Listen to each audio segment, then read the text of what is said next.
Seja bem-vindo ao canal Analisando a Fé pela Razão. Estou fazendo um vídeo hoje com o título Cuidado com a Teologia da Prosperidade, puro golpe. Falando um pouco acerca da minha experiência pessoal que eu tive durante o período que eu fui cristão. Durante muitos anos eu frequentei igrejas neopentecostais, tá? Eu particularmente considero o pior modelo eclesiológico de igreja é o modelo neopentecostal, tá? Principalmente igrejas que pregam teologia da prosperidade e confissão positiva. Teologia da prosperidade, para quem não sabe, é uma doutrina que fala que Deus ele quer que os seus fiéis, os seus servos, os seus filhos, aqueles que creem nele, tenham uma vida financeira, material, enfim, de saúde, familiar, totalmente tudo em ordem, né? Ou seja, totalmente bem-sucedidos em tudo que irão fazer, certo? Que no caso, a pessoa tem que morar numa melhor casa.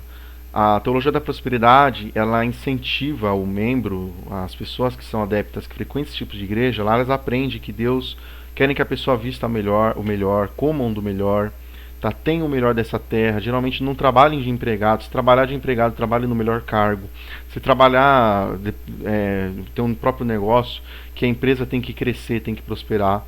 Ou seja, a prosperidade dentro desse ambiente gospel evangélico, das igrejas que pregam a teologia da prosperidade, prosperidade não é apenas só ter dinheiro, mas sim viver uma vida 100% satisfatória, tá? Por serem igrejas, essa ideia da teologia da prosperidade, ela nasceu em igrejas pentecostais no século passado, né, na América do Norte. Ela desembarcou aqui no Brasil através de um missionário canadense, né, chamado Robert McAllister, na década de 60. Ele fundou uma igreja aqui no Brasil e através dessa igreja vieram dois grandes líderes que são dos maiores divulgadores dessa doutrinação chamada Teologia da Prosperidade, que é o Edir Macedo, né, fundador e líder da Igreja Universal do Reino de Deus, e R.R. Soares, fundador e líder da Igreja Internacional da Graça. Por essas igrejas vieram outras igrejas, como a Igreja Mundial, a Igreja Plenitude do Trono de Deus, enfim, e demais outras igrejas, né? Tem a Igreja Renascer em Cristo. Existem diversas. Se você pegar todo esse ambiente neopentecostal, 80% das igrejas neopentecostais, grandes ou pequenas, elas vão ser adeptas da teologia da prosperidade. Lembrando que nem todas as igrejas neopentecostais são adeptas da teologia da prosperidade. Tá? Existem igrejas pentecostais mais clássicas, mais rígidas, referente a usos e costumes, que elas também são adeptas da teologia da prosperidade. Existem dentro dessas empresas, sim, são empresas, né, com fachada de igreja. Tá? Lá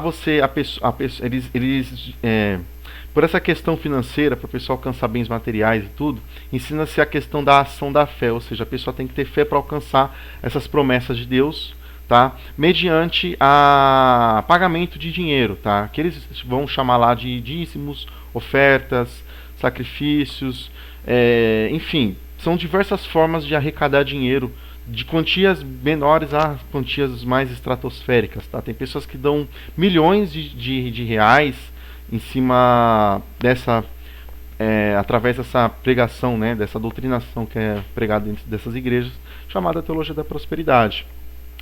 A teologia da prosperidade, ela é extremamente controversa, tá?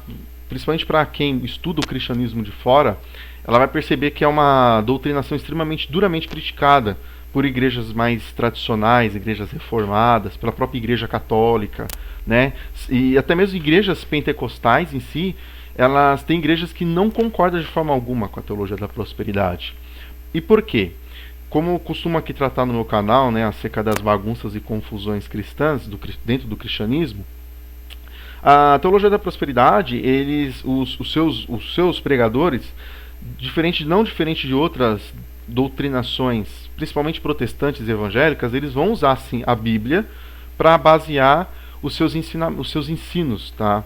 Só que o que acontece? Qual que é a grande problemática da teologia da prosperidade? Eu posso falar de teologia da prosperidade porque eu frequentei durante muitos anos igrejas não pentecostais, tá?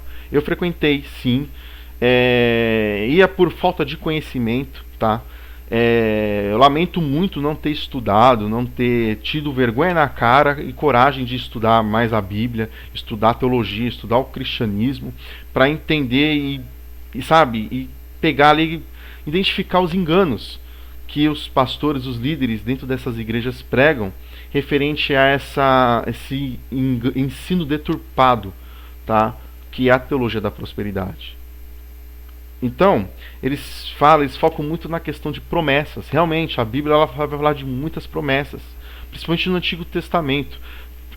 Principalmente eles vão bater muito em cima de promessas que têm a ver com coisas materiais, conquistas, riquezas, fortunas, bens, né? Saúde, longevidade de vida, enfim. Eles entendem, né? Por exemplo, se você pegar o Silas Malafaia, abordando sobre o que significa a prosperidade, é todo um conjunto, né? O Silas Malafaia, que também é um pregador da teologia da prosperidade, ele explica que prosperidade não é apenas você estar bem financeiramente, enfim, ter saúde, ter uma vida familiar bem sucedida, um comércio, se você tiver um comércio, você tem que ter esse comércio bem sucedido, enfim, tudo que você for fazer tem que dar certo. Você mostra que você tem Deus, tá? Por exemplo, em qualquer igreja, principalmente nessas igrejas que trabalham pentecostais, neopentecostais, você mostra a Deus da forma que você se comporta dentro da igreja, né? Então, ou seja, dentro das igrejas que pregam teologia da prosperidade, a pessoa vai demonstrar a Deus de acordo com a vida dela, né? Então, se ela mora numa boa casa, se ela está andando bem vestida, se ela está chegando na igreja com um carro da hora, poxa, Deus está agindo na vida de fulano, Deus está agindo na vida de cicrano, né? Então, ou seja, teologia da prosperidade, eles vão falar que a pessoa que ela não consegue conquistar as coisas é que existe um mal na vida dela ou que ela não está sendo fiel com Deus. Ou seja, a relação dela com a divindade, Deus ou Jesus, não tem sido satisfatória.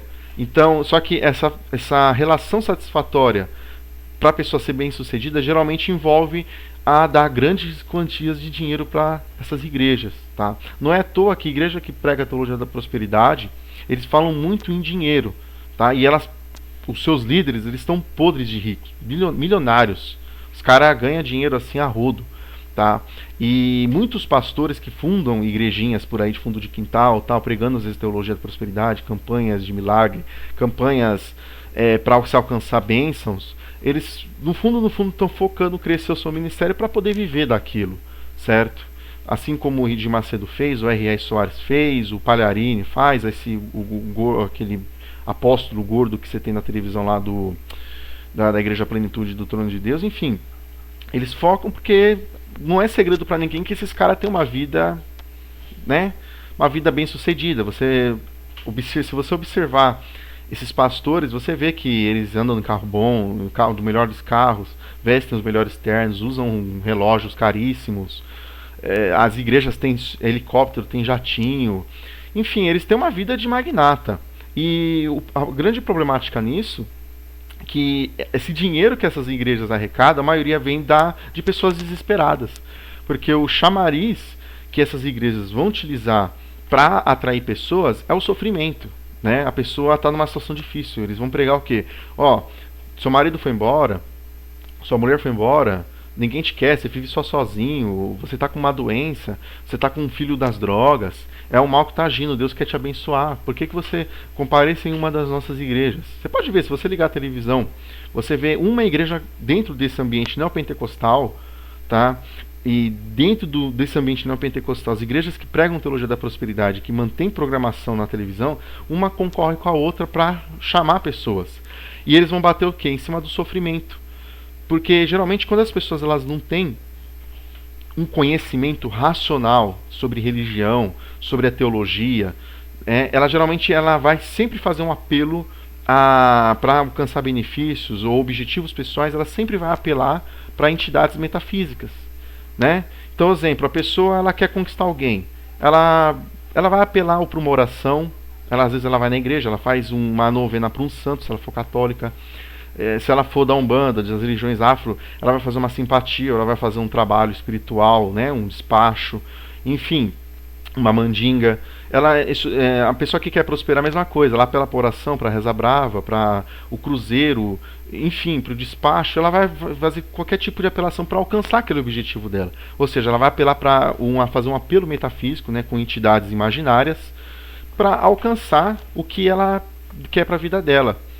Então, essas igrejas, esses grandes líderes, sabendo do que as pessoas, principalmente aqui no Brasil, que o Brasil é um país que as pessoas são extremamente supersticiosas, extremamente religiosas, e principalmente tratando na questão do dinheiro, na questão financeira, um país que as pessoas têm dificuldade de ter uma vida de qualidade, ter uma vida bem sucedida, devido, infelizmente, às injustiças sociais que temos no país, enfim, um governo corrupto, altas taxas tributárias, um nível de cultura baixo. Então são diversos fatores que contribuem para o nosso país ser um campo fértil para se pregar esse tipo de doutrina, tá? É extremamente absurda,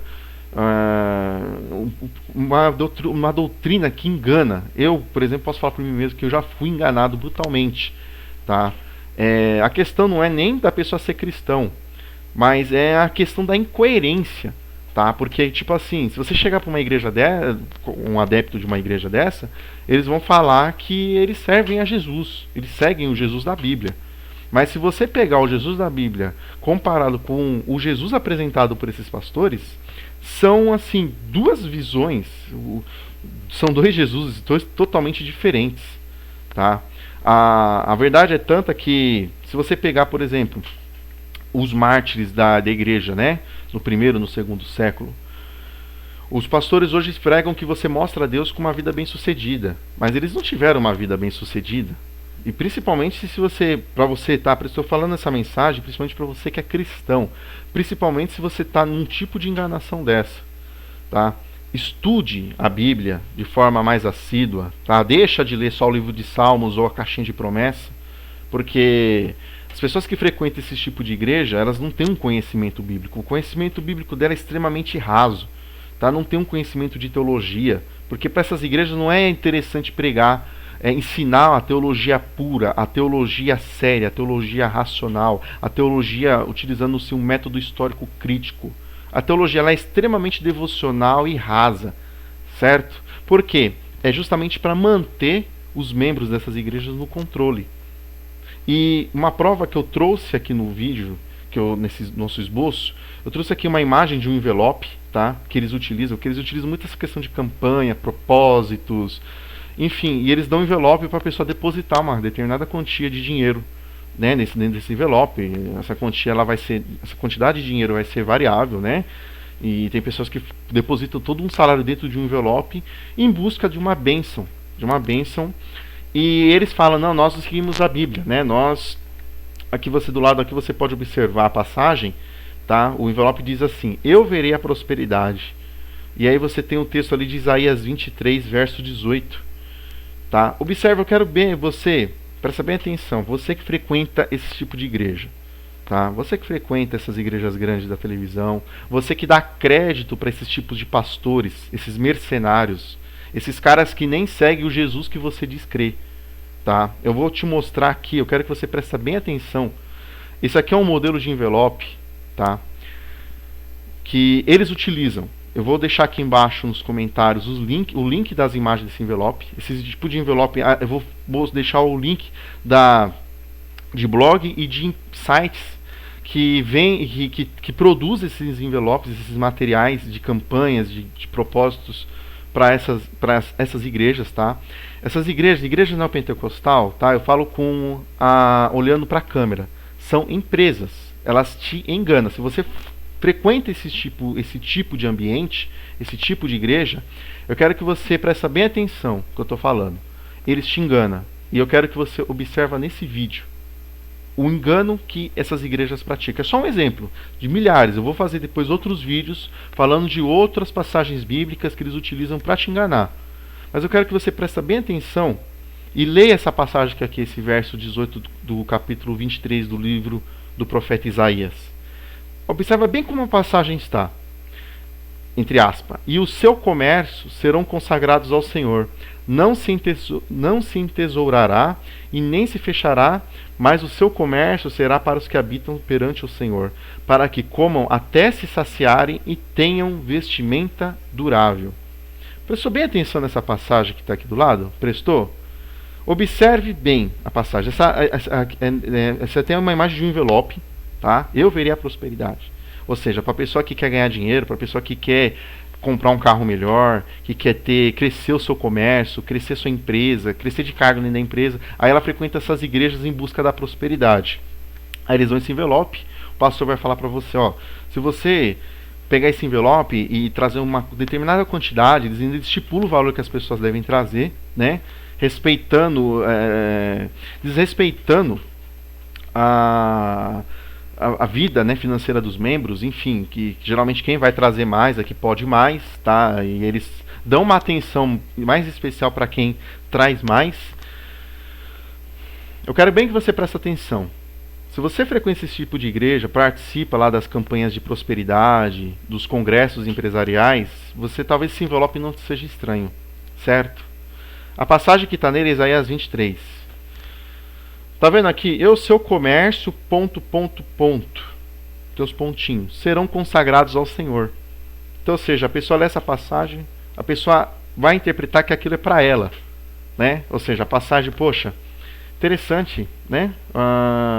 E o seu comércio, tá? Ou seja, aí o pastor vai falar, você que tem um comércio, uma empresa, você que trabalha na rua de vendedor, você que é corretor de imóveis, você que é mecânico, você que, enfim, você que é um profissional liberal, você que é cabeleireiro, enfim, a sua atividade vai prosperar e é promessa de Deus para a sua vida. Aí eles utilizam uma passagem da Bíblia. Tá percebendo bem? Aí as pessoas caem. Aí você chega aqui no texto, tá? Esse texto do envelope tá na Almeida Corrigida Fiel, a versão. Aí eu trouxe aqui, em Isaías 23, o verso 17 e o verso 18.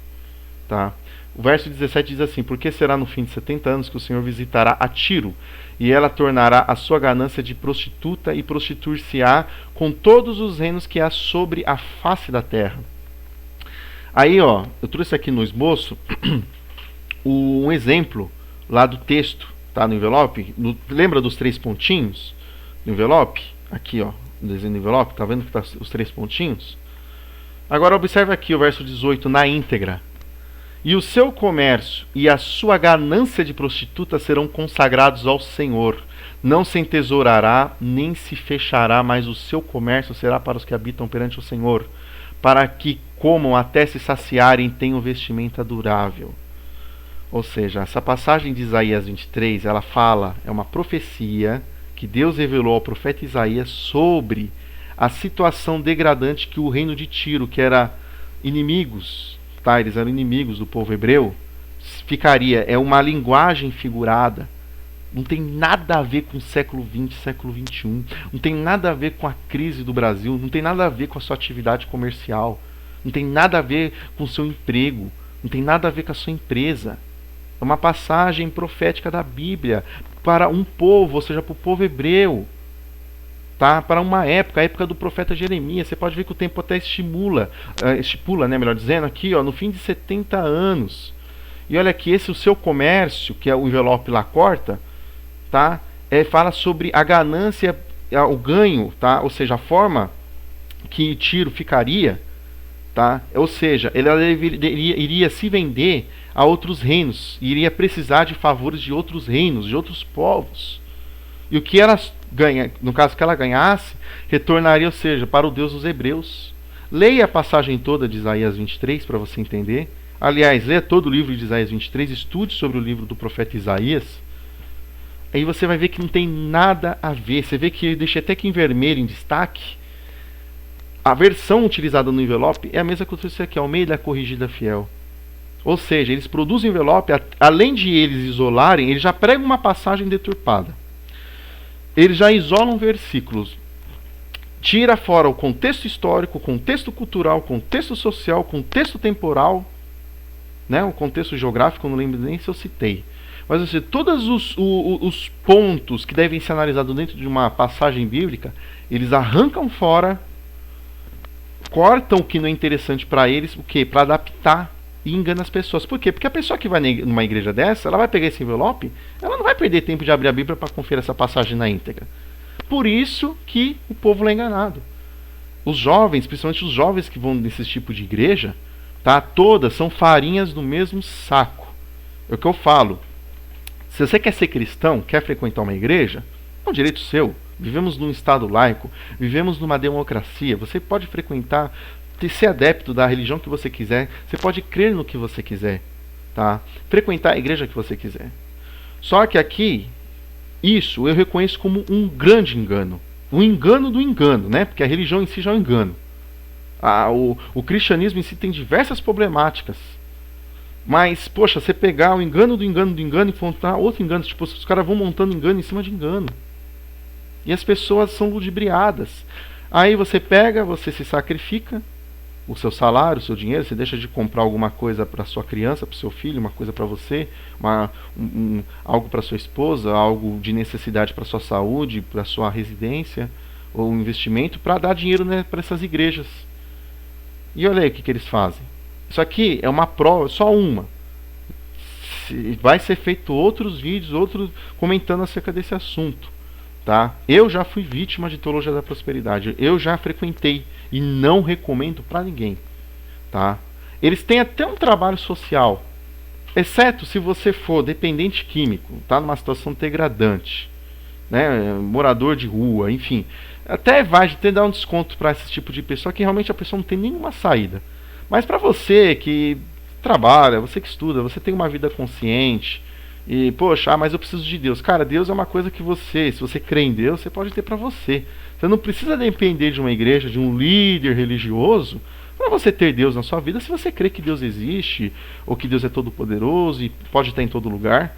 Então você não precisa frequentar esse tipo de ambiente onde eles mentem, eles te enganam, para você ter Deus na sua vida.